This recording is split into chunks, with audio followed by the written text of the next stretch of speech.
Steph, thank you. Let's bring in Abraham Enriquez. He is the founder and president of Bienvenido. He helped organize the largest Hispanic voter mobilization drive for the president-elect. Abraham, thanks so much for being with us. What do you think drove so many Latinos to swing towards Trump? Great to be with you, Gotti. Look, in 1980, President Ronald Reagan said, Latinos are Republicans, they just don't know it yet. Fast forward today in 2024, I think Latinos understand which party we belong to. What were the issues? Well, I mean, you look at the economy, you look at the border security, you look at how under the Biden-Harris administration, the American dream is slipping away. But I believe what's really important to note is that President Trump just didn't defeat Kamala Harris. No, he completely dismantled the Democrat threshold on the Hispanic vote. And why is this a huge warning sign for the Democrat Party?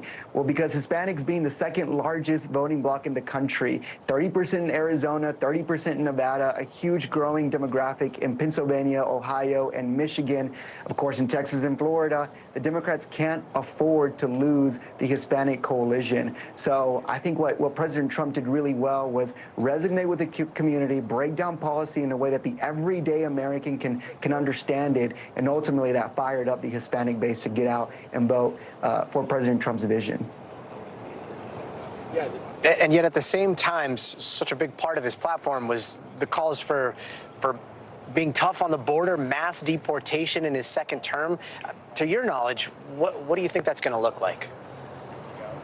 Well, I think that's something that Hispanic Americans voted for. Obviously, you look at Starr County, you look at Hidalgo County, Cameron County, Deep South Texas district that quite literally neighbor Mexico. These are border districts that have been under Democrat control for over 120 years, flipping to President Trump and becoming a Republican for the first time in 100 years.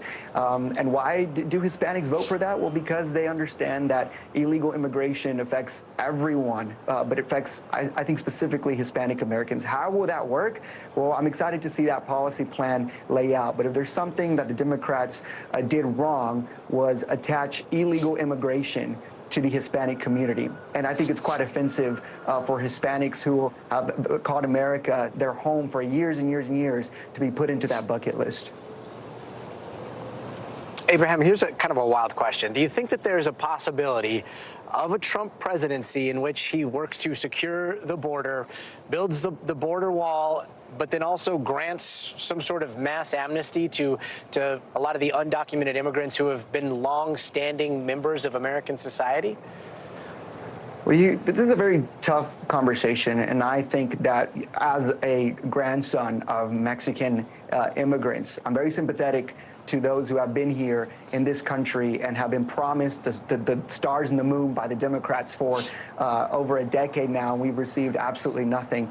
But I'm also mature enough to know that the way we talk about immigration reform today is very different than the way we were talking about it when my grandparents immigrated here in the 70s. We now know that, Hispanics, particularly Mexicans, don't even make up majority of those that have crossed illegally here in America. Most people that have crossed over since Biden-Harris took over don't even speak Spanish. We're talking about over 100 countries that have entered our country. So mass amnesty, I'm a little bit careful about saying that, but we do know that even while President Trump was in the White House, he spoke about things like granting citizenship to the Dreamers, something that majority of voters actually agree with. So I think it's a three-step process. It's securing the border, getting the people who should not be here, that the courts have already deemed deportable, out of our country, and then having an honest conversation about what immigration reform actually looks like in this country.